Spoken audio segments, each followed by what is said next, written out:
하나님의 말씀을 보겠습니다.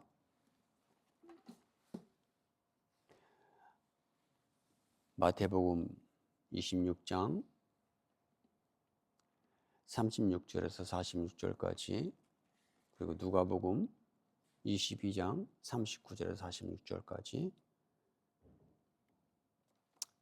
오늘 마태복음 보겠습니다. 마태복음 26장 36에서 46까지. 제가 마태복음을 읽을 테니까 누가복음은 여러분이 읽으십시오. 이에 예수께서 제자들과 함께 겟세마네라 하는 곳에 이르러 제자들에게 이르시되 내가 저기 가서 기도할 동안에 너희는 여기 앉아 있으라 하시고, 베드로와 세베대의 두 아들을 데리고 가실새 고민하고 슬퍼하사 이에 말씀하시되 내 마음이 매우 고민하여 죽게 되었으니 너희는 여기에 머물러 나와 함께 깨어 있으라 하시고, 조금 나아가사 얼굴을 땅에 대시고 엎드려 기도하여 이르시되 내 아버지여, 만일 할만하시거든 이 잔을 내게서 지나가게 하옵소서. 그러나 나의 원대로 마옵시고 아버지 원대로 하옵소서 하시고, 제자들에게 오사 그 자는 것을 보시고 베드로에게 말씀하시되 너희가 나와 함께 한 시간도 이렇게 깨어 있을 수 없더냐. 시험에 들지 않게 깨어 기도하라. 마음에는 원이로되 육신이 약하도다 하시고, 다시 두 번째 나아가 기도하여 이르시되 내 아버지여, 만일 내가 마시지 않고는 이 잔이 내게서 지나갈 수 없거든 아버지 원대로 되기를 원하나이다 하시고, 다시 오사 보신즉 그들이 자니 이는 그들의 눈이 피곤함일러라. 또 그들을 두시고 나아가 세 번째 같은 말씀으로 기도하신 후 이에 제자들에게 오사 이르시되 이제는 자고 쉬라. 보라, 때가 가까웠으니 인자가 죄인의 손에 팔리느니라. 일어나라, 함께 가자. 보라, 나를 파는 자가 가까이 왔느니라. 다음 누가복음 22장 39절에서 46절 읽으십시오.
아멘.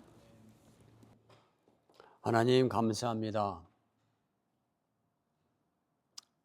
25년 마지막 주일 예배 하나님 앞에 올려드립니다. 하나님, 이 예배를 받으실 줄 믿습니다. 이 예배 속에서 하나님이 운행하신 것을 믿습니다. 말씀이 하나님이시오니 그 말씀을 통할 때, 말씀을 듣고 전할 때 하나님의 영이 운행하여 주시옵소서. 우리의 속사람들이 힘을 얻게 도와주시옵소서. 하나님, 우리가 육으로 사는 것이 아니라 하나님의 말씀과 영혼으로 사는 것을 믿습니다. 하나님이 살리시는 것은 우리의 육이 아니라 우리의 영혼입니다. 하나님, 생명의 말씀으로 이 시간에 축복하여 주시옵소서. 오직 성령님을 의지하고 전하는 자와 듣는 자가 함께 은혜 받는 시간 되게 하여 주시옵소서. 하나님, 처음부터 끝까지 성령님만 의탁할 수 있는 믿음과 은혜를 허락하여 주시옵소서. 주님 감사합니다. 지금도 저희 민족 가운데 예배하는 하나님의 교회를 축복하여 주시옵소서. 하나님의 말씀이 살 때, 우리의 믿음이 살 때, 우리의 성령의 역사가 우리 안에서 살아갈 때 하나님 모든 것이 새로워질 것입니다. 주님, 그런 역사가 25년을 뒤로 하고 26년을 맞이하는 저희의 모든 예배 속에서 일어나게 하여 주시옵소서. 감사합니다. 예수님의 이름으로 기도하였습니다. 아멘. 주님이 우리와 함께 하십니다. 아멘. 26년에도 함께 하실 걸 믿습니다. 아멘. 우리 모두는 다 행복하게 살고 싶습니다. 불행하게 살고 싶은 사람은 없습니다. 그러나 그 행복하게 살 수 있는 그런 방법을 몰라서 행복하게 못 사는, 시간을 낭비하는 그러한 우리의 삶들을 우리는 보게 됩니다. 우리는 다 돈이 있고 부유하고 큰 차를 타고 큰 집에서 타면 행복할 것 같습니다. 그러나 사실은 우리가 가난해도 큰 차를 타지 않아도 작은 집에 살아도 행복할 수는 있습니다. 근데 우리가 정말로 행복하게 살 수 없을 때가 있습니다. 그때는 언제냐면 우리 외부적인 조건이 아닙니다. 우리 내부에서 일어나는 마음의 상태, 생각의 상태에 따라서 우리는 행복할 수도 있고 행복하지 않을 수도 있습니다. 마음의 생각이 얼마나 중요한지 모르겠습니다. 시간이 가면 갈수록 세상 사람들은 이상한 약들을 처방받아서 먹습니다. 대표적으로 여러분 한 번만 돌아보시면 의외로 우울증 약을 먹고 사는 사람들이 의외로 많은 것을 볼 수 있습니다. 왜 그럴까요? 먹지 않고는 견딜 수 없기 때문에 먹는 거거든요. 근데 확실하게 말씀을 드리지만 우리가 약으로 우리 마음의 생각이나 마음을 조절할 수 있는 것은 아닙니다. 아멘. 그것은 하나님만이 우리에게 주시는 축복 가운데 이루어지는 것을 믿습니다. 여러분, 마음의 생각이 혼란스럽습니까? 여러분, 우리의 마음과 생각을 잡을 수 있는 길이 있습니다. 그것이 뭘까요? 기도입니다. 오늘 말씀 제목이 그렇습니다. 기도로 마음과 생각을 지배하라. 아멘. 우리의 마음과 생각을 지배할 수 있는 길은요, 여러 가지 방법들이 있을 수 있겠지만 여러분, 기독교인으로서 성도로서 제가 말씀드릴 수 있는 것은 기도로 우리의 마음을 잡을 수 있습니다. 아멘. 오늘 주님께서 감람산에 올라오셨습니다. 왜 올라오셨어요? 왜 올라오셨어요? 오늘 본문에 보면 나옵니다. 왜 올라오셨는지. 26장에 몇 절에 보면은 38절에 보면요. 38절에 보면 이렇게 말씀하십니다. 이에 말씀하시되 내 마음이 매우 고민하여 죽게 되었으니 너희는 여기 머물러 나와 함께 깨어 있으라. 주님 말씀하셨습니다. 주님이 오늘 감람산에 올라오신 이유가 기도하러 올라오셨습니다. 근데 왜 기도하러 올라오셨다고요? 마음이 그냥 고민되는 게 아니라 매우 고민하여 얼마만큼? 죽고 싶은 만큼. 죽고 싶을 만큼 주님이 고민되었다고 합니다. 여러분, 이런 주님의 고백이요, 다른 성경에 거의 안 나와요. 3년 반을 공생애를 사셨지만 주님의 입술을 통해서 거의 안 나와요. 주님이 죽고 싶은 만큼 슬픔에 잠기고 고민하였다, 이런 표현이 안 나와요. 근데 여기서는 나온다는 겁니다.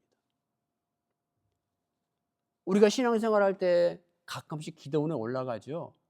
왜 올라가요? 기도원에 올라오는 사람들 보면요, 큰 문제를 가지고 있어요. 어려운 문제를 가지고 있어요. 앞에 큰 문제가 있어요. 그럴 때 어떻게 해야지 알지 못할 때 기도원에 올라갑니다. 오늘 주님도 자기의 마음을 다스릴 수가 없는 거예요. 너무 고민스럽고 너무 힘들어서. 그 말을 주님은 매우 고민하여 죽게 되었다라고 그렇게 표현하고 있습니다. 성경에는 물론 주님의 이 마음속에 일어나는 고민만큼, 아픔만큼, 마음을 붙잡지 못하는 번뇌만큼 그는 사람은 있을까 싶은데, 한 사람은 예를 들겠습니다.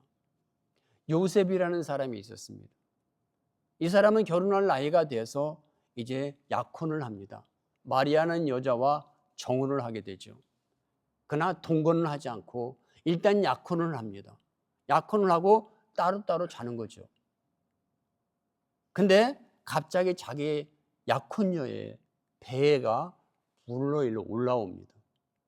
임신을 해서 아이가 커가면서 배가 불러오는 거죠. 같은 남자로서 이것을 생각할 때 이것은 이해를 할 수 있는 문제가 아니죠.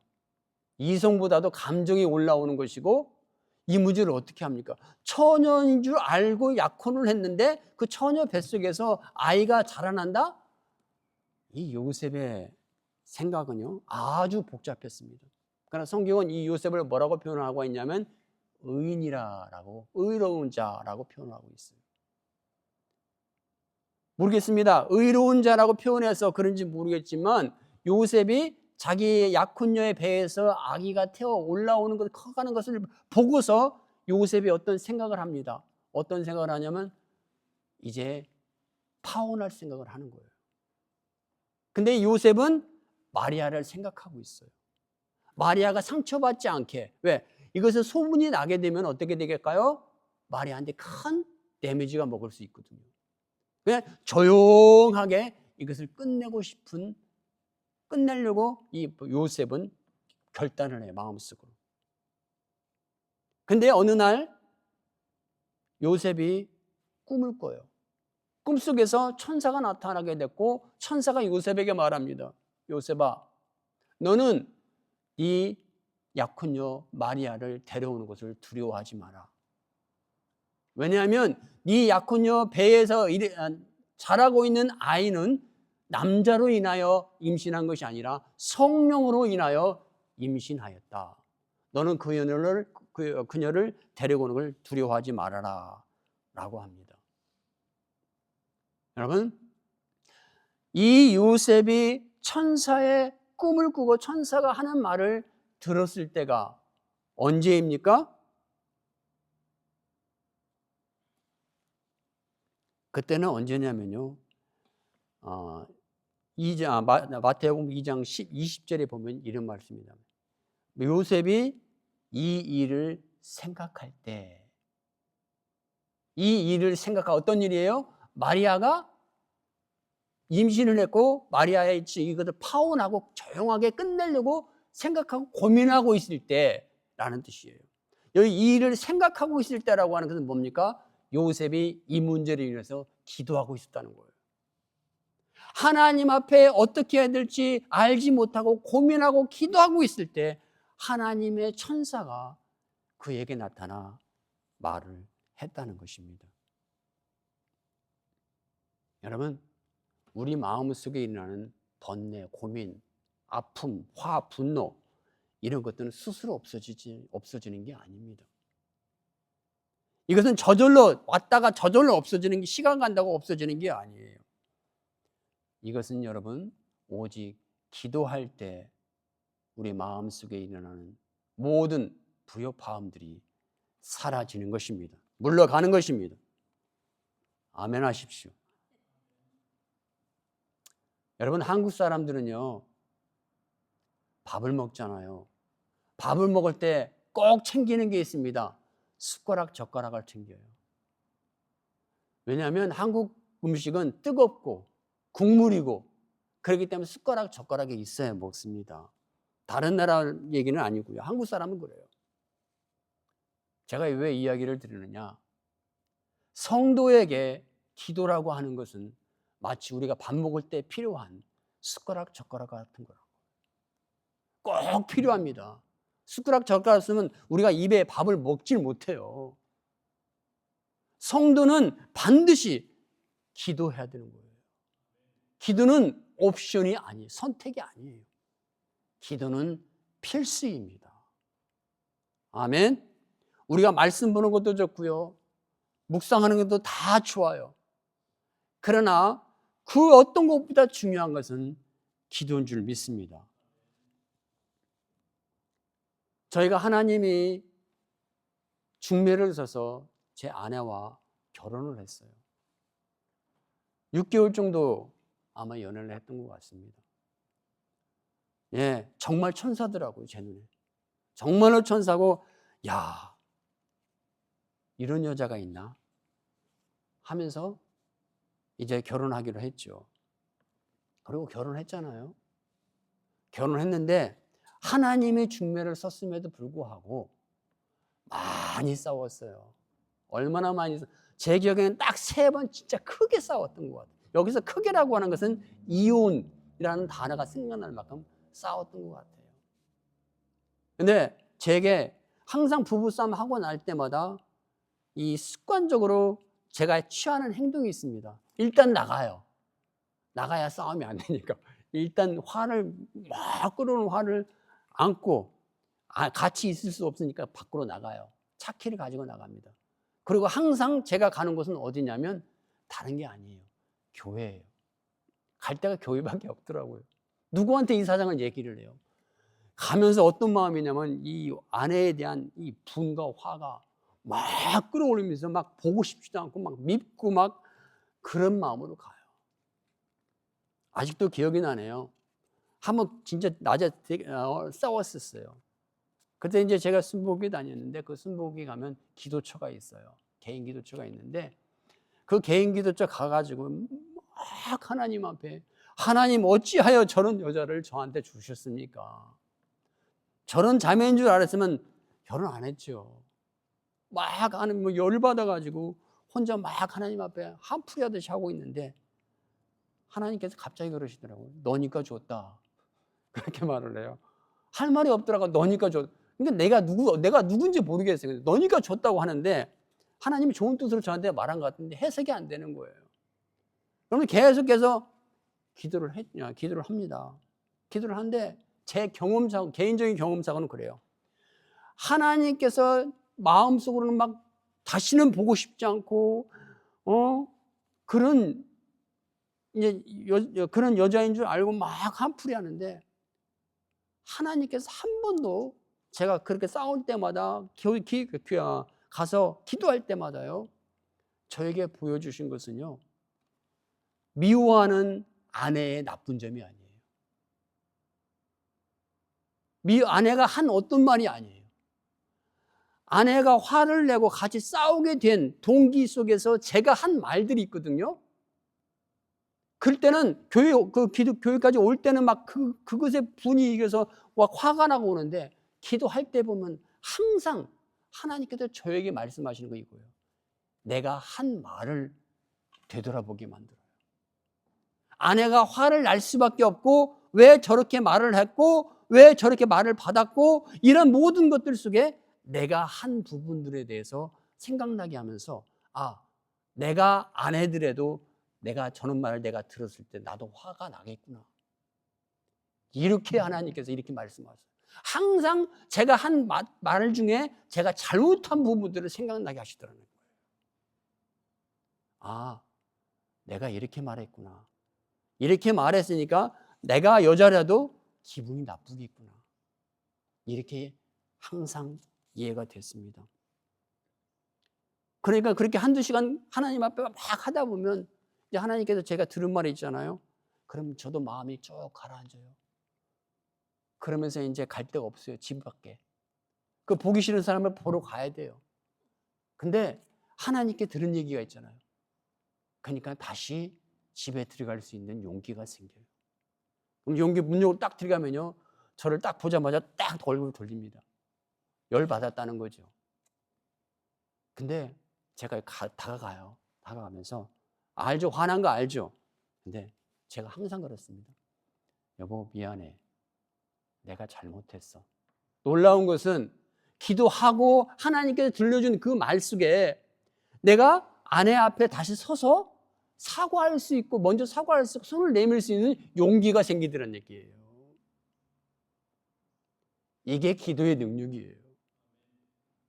저는 여러분에게 담대하게 말할 수 있는 것은 하나님 앞에 정직하게 기도하면요, 절대로 상대방의 나쁜 점 하나님 말씀하시지 않으세요. 나의 잘못된 점, 나의 부족한 점, 이 점을 하나님께서 깨닫게 하셔요. 그래서 내가 먼저 손을 내밀게 만들고 여러분 화해하게 만드는, 여러분 그런 것을 수없이 저는 경험을 했습니다. 여러분, 제가 하고 싶은 말은 그래요. 기도해야 마음과 생각이 잡힙니다. 아멘. 기도로 여러분 잡으시기 바랍니다. 아멘. 예. 두 번째 질문을 합니다. 첫 번째 질문은 주님께서 왜 감람산에 올라가셨는가 하는 거예요. 그리고 두 번째 질문은 이겁니다. 주님께서 기도를 3번 하셨거든요. 똑같은 기도를 3번 하셨거든요. 근데 주님께서 첫 번째 기도를 하시고 다시 내려옵니다. 다시 내려왔고 다시 두 번째 때 또 기도하러 가셔요. 첫 번째 기도한 것은 뭐냐면 이거예요. 조금 나아가사 얼굴을 땅에 대시고 엎드려 기도하시 이르시되 내 아버지여 만일 할만하시거든 이 잔을 내게서 떠나가게 하옵소서. 그러나 아버지 원대로 하옵시고 내 원대로 하지 마옵소서. 주께서 이렇게 말씀하시는 것이 39절입니다. 마태복음 39절. 자, 그럼 질문합니다. 주님께서 왜 이 첫 번째 기도를 하시고 한 시간 기도하시고 왔다가 또 다시 기도하러 가셨습니까? 왜 다시 기도하러 가셨어요? 기도했잖아요. 왜 기도하러 가셨어요? 간단합니다. 아직까지도 속이 안 풀린 거예요. 첫 번째 한 번 기도한 것으로 주님의 마음에 해결이 안 된 거예요. 아직 부족한 거예요. 그래서 또 기도하러 간 거예요. 그 증거가 어디 찾아볼까요? 주님의 마음이 처음에 왔던 마음이 죽을 만큼 고민스러운 이 사건이 있는데, 십자가 사건이 있는데, 이 십자가에 대한 그 궁금증과 이 아픔과 해결되지 않는 이것이 너무 복잡한 이것이 아직까지도 주님을 고통스럽게 만들고 있는 거예요. 해결되지는 않아요. 1시간 기도했는데도 불구하고. 그 증거가 어디서 나오냐면 40절과 41절입니다. 마태복음 26절. 이렇게 나옵니다. 주님이 1시간 기도하시고 딱 왔는데 제자들의 모습이 보이잖아요. 제자들이 뭐하고 있었다고요? 자고 있었어요. 코 골고 자고 있었어요. 그러니까 주님이 말씀하십니다. 베드로에게 말씀하시되 너희가 나와 함께 1시간도 이렇게 깨어있을 수 없더냐 라고 말씀하시고 시험에 들지 않게 깨어 기도하라 라고 주님께서 말씀하셨습니다. 여러분, 제가 또 한 번 묻습니다. 주님께서 잠자고 있는 베드로를 깨워놓고 베드로에게 하신 말씀이 너희가 나와 함께 1시간도 깨어있을 수 없더냐 이렇게 말씀하시는 여러분 주님의 심정을 한번 게스 한번 해보시기 바랍니다. 주님의 심정이 지금 제자들에게 베드로가 한 이 말씀이 아이고 이 불쌍한 녀석들 하면서 애처롭게 말씀하신 것입니까? 아니면 제자들을 꾸짖듯이 말씀하신 것입니까? 야단치듯이 말씀하신 것입니까? 여기서 주님께서 말씀하신 그 톤은요 어떤 톤이냐면 내가 이렇게 기도하고 마음이 아픈데 너희들은 잠자고 있니? 그 말씀이거든요. 그 톤으로 주께서 말씀하신 거예요. 여러분 우리 속에 화가 날 때 뭡니까? 톤이 올라가잖아요. 마음이 평정을 찾을 때는요 톤이 안 올라가요. 주님은 아주 제자들에게 어떻게 너희들 이렇게 잠만 잘 수 있니? 라고 하는 그런 톤으로 주께서 지금 말씀하고 있다는 거예요. 그 말은 아직까지도 주님의 마음속에 기도하러 올라왔던 그 목적이 이루어지지 않은 거예요. 마음이 여전히 지금도 괴롭고 힘든 거예요. 십자가에 올라가야 되겠다는 이 마음이 너무 매우 고통스러워서 죽을 만큼 고통스러운 이 마음이 해결이 안 될 거예요.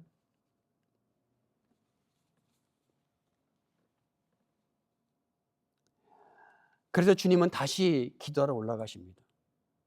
마태복음 26장 42절에서 두 번째 주님께서 기도하는 제목이 나와. 기도를 어떻게 하셨느냐. 두 번째 나가 기도하여 이르시되 내 아버지요 만일 내가 마시지 않고는 이 잔이 내게서 지나갈 수 없거든 아버지 원대로 되길 원합니다. 첫 번째는 어떻게 했어요? 아버지 하실 수 있죠? 아버지 하실 수 있거든 이 잔을 내게서 올라가서 내가 십자가에 올라가지 않도록 해주세요. 그러나 내 원대로 마옵시고 아버지 원대로 되길 원합니다라고 그렇게 기도해서 1시간을 그 방향으로 기도했어요. 즉 첫 번째 기도는 예수님께서 하고 싶은 말을 하신 거예요. 아버지 나 정말로 내가 이 일을 위해서 온 것도 압니다. 그러나 나 정말 감당할 수 없을 것 같아요. 너무 고통스러워요. 아버지 할 수 있거든 이 잔을 이 십자가를 짊어지지 않게 십자가 길을 가지 않을 수 있도록 해주세요. 이렇게 주님이 고백을 합니다. 그러나 1시간 기도하고 내려오신 주님의 마음은 여전히 불안하고 두렵고 무섭습니다. 왜 그래요? 아버지께서 1시간 동안 예수님께서 거기서 기도하셨고 소리 지르며 기도하셨지만 아버지가 주시는 감동이 없었어요. 아버지께로 내려오는 어떤 말씀이 없었어요. 메시지가 없었고 감동도 없었어요. 여전히 주님은 1시간 동안 주님의 간절히 기도했지만 이 마음이 불안하고 두려운 건 어쩔 수가, 마음을 잡을 수 없는 건 어쩔 수 없어요. 너무 힘들고 고통스러운 건 어쩔 수 여전히 남아있어요. 그런 상태에서 제자들에게 화를 내게 됐고 주님은 다시 기도하러 갔어요. 그러나 주님이 기도할 때 두 번째 기도는 약간 다릅니다. 얼핏 보면 비슷한 것 같지만 약간 달라요. 이렇게 기도합니다.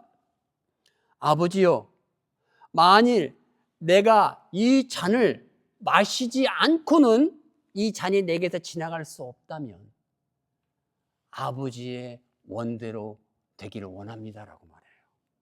첫 번째는 아버지가 하실 수 있죠. 내가 너무 힘들거든요. 십자가에 올라가지 않도록 하나님 그렇게 만들어주세요라고 하는 기도를 하셨어요. 그러나 첫 번째 기도하고 난 다음에 여전히 남아있는 이것을 해결할 수 없어요. 두 번째 주님께서 기도하러 가셨을 때는 뭐라고 말하냐면 아버지 내가 이 잔을 마시지 않고는 이 잔이 옮겨질 수 없다면 왜 이 말을 하냐면 여전히 주님 가운데 이 고통이 남아요. 주님께 아버지의 마음에 말씀이 하나도 없었던 거예요. 주님은 그것을 감지를 하신 거예요. 아버지께서 이것을 안 움직이시는구나.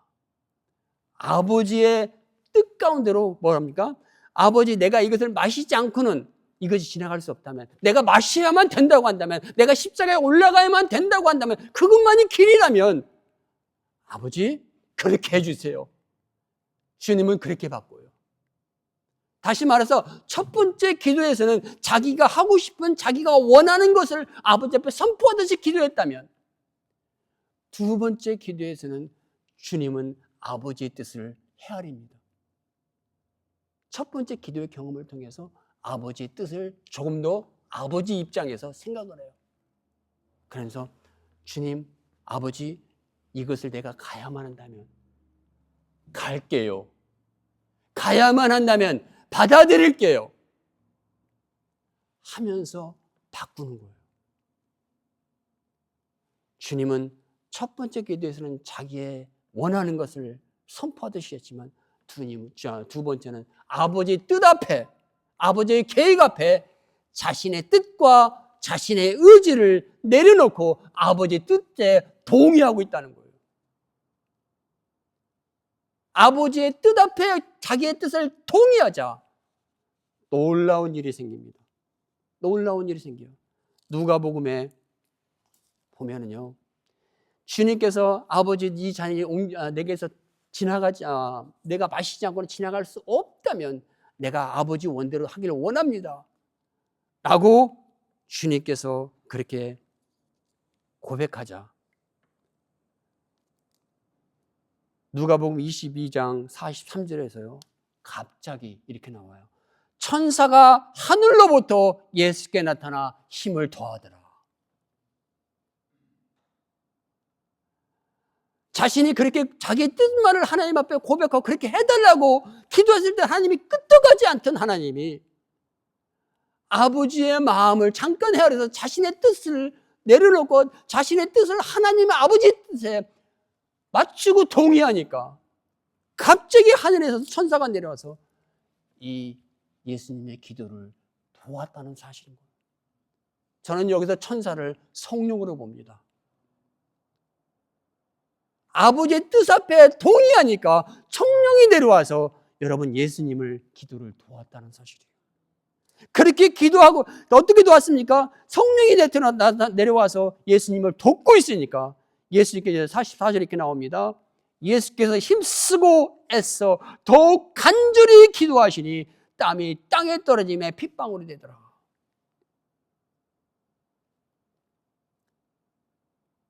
이것은요 이런 표현입니다. 예수님께서 예수님의 본 마음은 뭐예요? 십자가를 하고 싶지 않은 거예요. 그러나 이제 아버지의 뜻을 헤아리고 자신의 뜻을 아버지의 뜻 앞에 복종시키고 동의하자 하나님께서 성령을 주셨습니다. 그러나 여전히 고통스러운 건 있어요. 여전히 십자가가 무서운 건 그런 마음은 여전히 있어요. 그러나 성령이 안에서 막 도와주니까 이제 막 기도 안에서 성령과 자신의 어떤 육신의 그것과 싸우면서 기도를 하는데 성령의 힘이 너무 강력하게 오면서 여러분 아버지의 뜻에 감동하게 돼요. 그래서 힘써 기도하니까 땀이 생기겠네. 이 땀이 여러분 모세혈관이 터지면서 피가 섞이고 핏방울이 되어서 떨어졌다는 거예요. 이것은 어떻게 표현을 하냐면 이거예요. 주님께서 성령께서 오셔서 도우니까 기도가요 아주 깊이 들어가게 됩니다. 깊은 기도 속으로 들어가서 결국엔 하나님께서 원하시는 것을 확실하게 알고 그것을 이제 이루어야 된다는 건 정확하게 주님께서 헤아리게 되고 그것을 위해서 기도할 때 얼마만큼? 땀방울이 핏방울이 될 만큼 그렇게 기도가 튀어지고 여러분 이제 예수님은 아버지의 뜻을 확신하게 알게 되죠. 비로소 그렇게 두 번째 기도하고 난 다음에요. 예수님의 마음은 어떻게 될까요? 이제 평정을 찾습니다. 그 두렵고 무서웠던 힘들었던 죽을 만큼 죽고 싶은 만큼 힘들었던 고민했던 그 생각과 그 마음이 이 두 번째 기도를 통해서 예수님 안에서 참 평안이 와요. 그러면서 다시 오잖아요. 1시간 또 하고 두 번째 1시간 하고 그리고 오니까 제자들이 어떻게 있었어요? 또 자고 있어요. 첫 번째 제자는 너희들이 1시간도 깨어있어서 나와 함께 기도할 수 없더냐고 소리쳤던 주님께서 43절 마태복음 43절에서요 이렇게 나와요. 다시 오사 보신즉 그들이 자니 이는 그들의 눈이 피곤함이더라. 여러분 주님의 마음이 여전히 불안하다면요 이렇게 말하지 못합니다. 주님은 첫 번째와 두 번째 제자들 자고 있는 모습을 볼 때 완전히 생각이 달라져요. 그들이 마음은 원이로되 육신이 피곤해서 눈도 뜨지 못하는 제자들의 안타까움에서 주님은 그들이 피곤함이더라 라고 이렇게 표현을 합니다. 이것은 주님의 마음속에 평정이 찾아왔다는 겁니다. 그리고 이 말씀을 하시고요. 또 한 번 주님은 기도하라고 하십니다. 똑같은 기도를 3번을 하셨어요. 1시간, 1시간, 1시간. 그리고요. 그 3번째 기도하고 내려오신 주님께서 제자들에게 이렇게 말합니다. 이제는 자고 쉬라. 보라, 때가 가까웠으니 인자가 죄인의 손에 팔리느니라. 일어나라, 함께 가자. 보라, 나를 파는 자가 가까이 왔느니라. 여러분, 주님께서 이 감람산에 왜 올라오셨어요? 이곳이 두려웠어요. 이 순간이 두려웠던 거예요. 그러나 예수님께서 기도를 마치시고 세 번째 기도를 마치시고 내려오실 때 주님의 입에서 나오는 말은 다른, 야, 때가 왔다. 함께 가자. 나를 파는 자가 왔다. 여러분, 그렇게 고통스러웠던 그것을 이제 주님은 당당하게 맞습니다. 그 고통스럽게 힘들었던 십자가의 사건이 왔음에도 불구하고 주님은 이것을 당당하게 맞이하고 아버지의 뜻을 따라 가는 용기와 담대함으로 주님은 이 사건을 맞이한다는 사실입니다.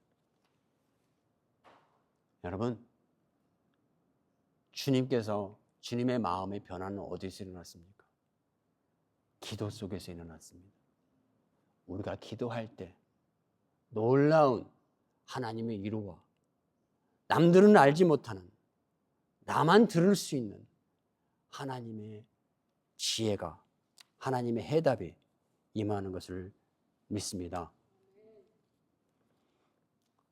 마지막으로 한 얘기만 하고 마치겠습니다. 제가 1994년에 유학을 왔습니다. 그리고 청년부 예배, 토요일 날 예배가 있었는데 항상 갔었죠. 많은 청년들이 예배를 옵니다. 청년들이 청제 자매가 오는데 청제 자매들이 오는 이유가 있습니다. 예배드리러 올 수도 있겠죠. 다른 목적도 있을 수 있겠죠. 그러나 제 경험적으로 청년들이 일주일에 한 번씩 교회를 찾아온 가장 큰 이유는 뭐냐면 김치 때문이었어요.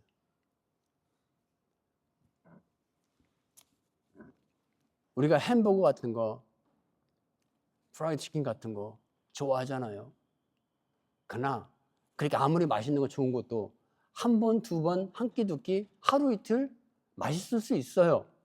그러나 김치 없이 일주일, 2주일 계속 그런 것만 먹어보십시오. 한국 사람은요, 김치 먹고 싶어서 진짜 미칩니다. 얼마나 김치가 그리운지 몰라요. 그래서 예배 끝나고 김치를 싸주거든요, 남은 거. 그거 받아가지고 가려고 꼬박꼬박 청년들이 오고 그랬어요. 저도 그 사람 중에 한 명이지만, 여러분, 왜 김치가 그리울까요? 우리 한국 사람들은 어릴 때부터 김치하고 같이 살아요. 김치가 우리 몸에 배어버려요. 인이 박힌다고 그러죠. 김치가 인이 박혀요. 근데 희한한 건 김치가 질리지 않잖아요. 우리 한국 음식이 있기 때문에 그런지 모르겠지만 한국 사람이라면 김치에 인이 박혀서 어딜 외국 여행을 가도 김치가 있어야 되는 거예요. 내가 왜 이런 말을 하냐면요, 김치가 인을 박힌다는 게 하루 이틀 김치 먹어서 인이 박히는 게 아니잖아요. 평생 동안 김치를 먹어왔어요. 몸이 요구를 해요. 본능적으로. 안 먹으면 나 김치 먹고 싶어, 나 김치 먹고 싶어, 그런 요구를 한다는 거예요. 제가 드리고 싶은 말이 있습니다. 여러분, 기도는요, 하룻밤 작업이 아니에요. 하룻밤 기도해서 일어난다? 해결된다? 그 기도는 그렇지 않아요. 기도는 우리가 숨을 쉬고 있는 동안 하나님을 믿는다면 평생 동안 쉬지 않고 계속 이루어지고 진행되어야 될 그런 것입니다. 아멘? 이게 기도예요. 그래서 하나님께서 주신 응답이 내 삶 속에 실질적으로 체험될 때까지 여러분 기도는 계속 되어져야 되는 것을 믿습니다. 그래서 기도를 하던 사고, 기도를 응답받고 기도를 생활하는 사람들은 할 게 기도밖에 없다고 그러더라고요. 예. 기도 안 하고 어떻게 사냐 그렇게 말합니다. 여러분, 주님도 똑같은 기도를 3번을 반복해서 했습니다. 어떤 사람은 그래요. 아, 하나님이 들으셨어. 한번 기도했으면 됐어. 기도할 필요 없어. 어디서 그런 성경 구절이 나오는지 모르겠어요. 여러분, 우리의 싸움은 혈과 육이 아니에요. 어둠의 주관자들과 사단과 마귀 귀신의 권세들이에요. 얼마나 영악한지 모릅니다. 우리는 오늘 기도했으면 내일 또 기도해야 돼요. 그래야 우리의 영이 삽니다. 오늘 저녁에 기도했을 때 성령 충만해서 하나님 응답받은 것 같아요. 그러나 몇 시간만 지나 보십시오. 또 그것이 사라집니다. 의심이 가죠. 우리는 또 기도해서 또 확신을 받아야 돼요. 아멘. 기도하십시다. 25년 이제 다 갔습니다. 26년 기도하면서 기도로 승리하여 올해 25년보다도 더 기쁘고 더 축복된 1년을 승리하며 사시는 저와 여러분 되기를 주님 여러분 축원드립니다.